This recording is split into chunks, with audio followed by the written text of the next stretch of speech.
Hi guys, Virginia here, and I'm back with another 12 by 12 process video for you today, and this one's for the Kitaholic Kits design team using the September kits. Gosh, I'm forgetting what month we're in. These are full of the Pink Paisley Indigo and Ivy collection. And a bunch of other bits and pieces. I've got some Pink Fresh Studio stuff in there as well. So I wanted to use this exclusive cut file for Kitaholic Kits. It's these gorgeous butterflies that I've designed this month for the kits. And yeah, it's just kind of a row of them kind of fluttering around on the page. So I wanted to keep this kind of almost monochromatic, really. It's not really, but I just kind of wanted to focus on the pink. And I did fussy cut a few of those butterflies out off of one of the pattern papers. I don't end up using them. I felt like they were kind of a bit much for the layout in the end because I used so much of the pattern paper, but we'll get to that shortly. So what I'm going to do is quickly back the butterflies with some of that soft pink kind of watercolour looking paper that came in the kit. And this was a super easy, super quick cut file to back. I just kind of flipped it over and traced around it and then just cut inside the pencil line and backed my butterflies. So really quick process.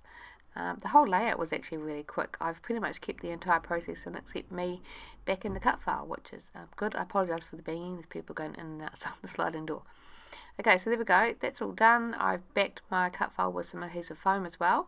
And this is the butterfly pattern paper that I was talking about. And I wanted to kind of feature it, but our challenge this month is not to use an entire sheet of 12 by 12 pattern paper. So what do? Cut it down a little. That was my solution. But what I'm doing is kind of following the edge of those some of the butterflies. So it's got a really kind of organic look to it because it's following the shape of them. So I'm cutting off probably 2 to 3 maybe inches in some spots, and just kind of cutting around the edges of the butterflies that are on the pattern paper. So I'm just getting to the last one. Super quick process.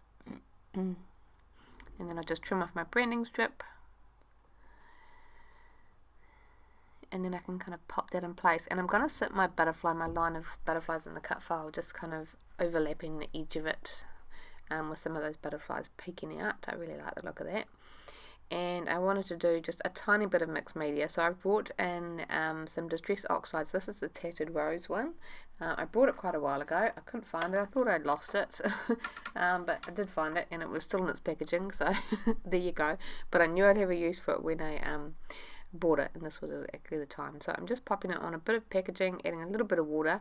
The first time I added too much water, you can see it's really light, so I'm just going to use a brush to do it from now on and just kind of splatter it on. I haven't gessoed my paper. I really don't want it to have to sit on the paper for a long period of time, if that makes sense. I'm not doing any mixing. It's just simply me adding the mixed media to the pattern paper and then leaving it to be. I apologise that my head's getting in the way because I'm standing up doing this, but it's pretty simple. I'm just going to add some splatters just to get some darker pops of that Tattered Rose colour, and I've kind of followed that line. You don't end up seeing a lot of it. I purposely did that. I only wanted a little bit of it peeking out, and there we go. I've come back, it's all dry. I'm going to adhere this bit of pattern paper on to the white cardstock. Pop that down in place.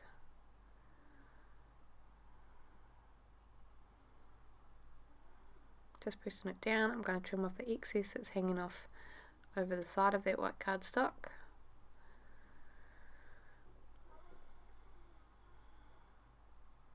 And then I can go about embellishing.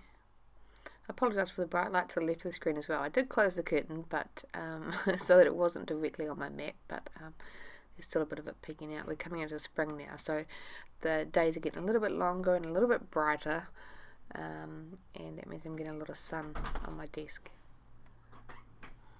Apologise for that. Husband just barged in and then he realised that there's a red light on the microphone, so he shouldn't come in.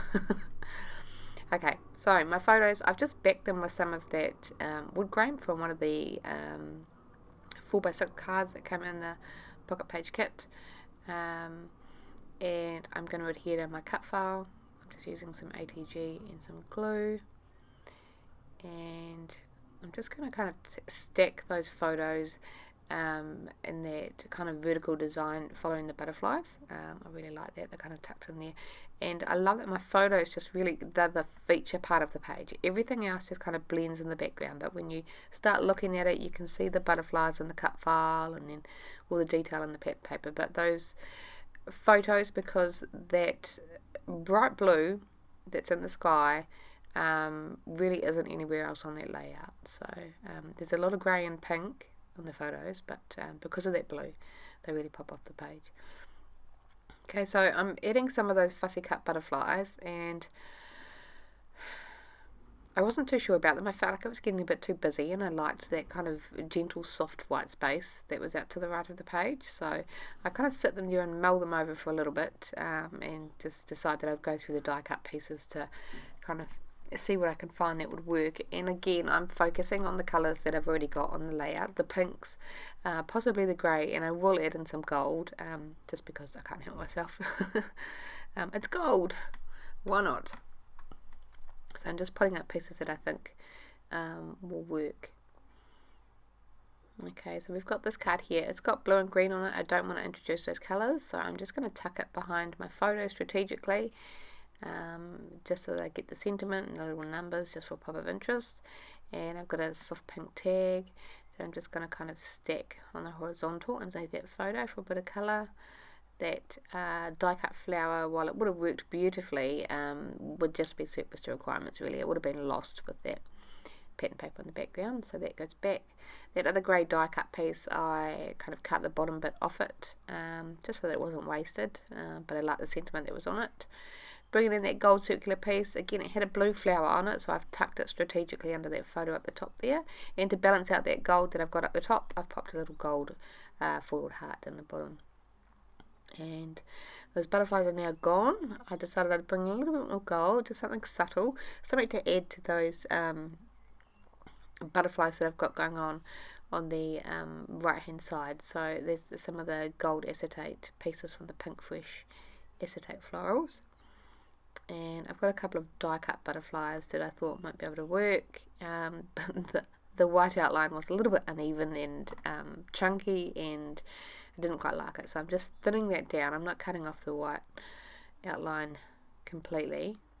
I thought that the white outline might kind of help distinguish it from the background a little, but it really didn't, so they came off pretty quickly. So I'm just going to fuss with these gold acetate pieces just a little bit, try to get them sitting nicely, and I think I'm quite happy with that. I'm not sure where I've gone to. Looking through the rest of the kits to try to find something. I'm desperately trying to get those gold foiled rub-ons to work, but in the end I gave up.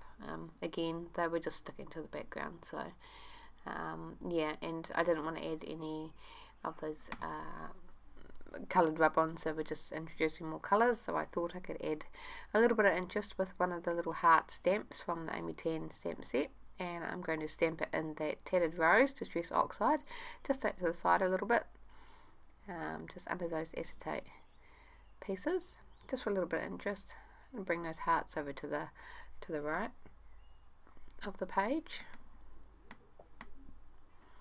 Super simple. And I'm going to go through these Pink Fresh Studio foil puffy stickers, gold puffy stickers, sorry, shortly. I'm just going to glue everything down super quickly. Like I said, it was a really quick process. I'm just stacking that underneath that butterfly cut file. Attach that tag to my photo. Pop a little glue behind that little label that I've got hanging out, and I'm just going to cut the excess of that tag off just so that it's in line with the cut file. Pop a little foam square behind my gold foiled heart. Pop that in place. I'm still contemplating. I want to bring a little bit more gold over to the left hand side, and so I'm trying these acetate pieces, but I decide they're kind of getting a little bit lost there, so I will adhere down these other ones, and because they're tucked underneath that butterfly pattern paper, I can pop a bit of ATG tape just on the edges of them and then just sit them in place, and they look quite nice. So I'm going to use these gold puffy stickers, like I said, for my title. So I'm going to bring out Happy Heart, and that's going to be my title. I'm going to add a little bit of glue behind them just to make sure that they stick onto the page.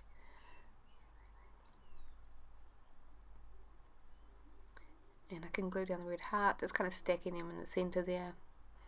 And I'm going to add a couple of the little puffy hearts as well, and just kind of balance that bright gold out that we've got going on.